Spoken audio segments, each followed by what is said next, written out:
তো hello guys, আসসালামু আলাইকুম। তো আপনারা কেমন আছেন? আমিও ভালো আছি। আজকে আমার ঘর পুরা পানিয়ে ভাসিয়ে দিছি।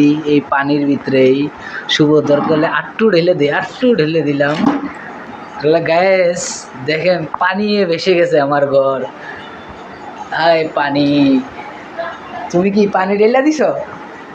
হ্যাঁ, পুরা ঘর ঠান্ডা হওয়ার লিগা। দেখেন, ঘর ঠান্ডা হওয়ার জন্য নিচে পানি ঢেলে দিছে। এই যে পানি আরও ঢেলে দিলাম। এই যে পানি আরও ঢেলে দিছে, দেখছেন?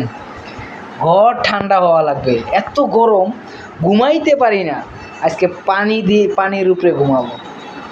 এই যে পানি, ঘরে পানি, গরম, অনেক গরম। গ্যাস দেখেন কি অবস্থা, কি পরিমাণ গরম, এই জন্য পানি ঢাইলা দিছি।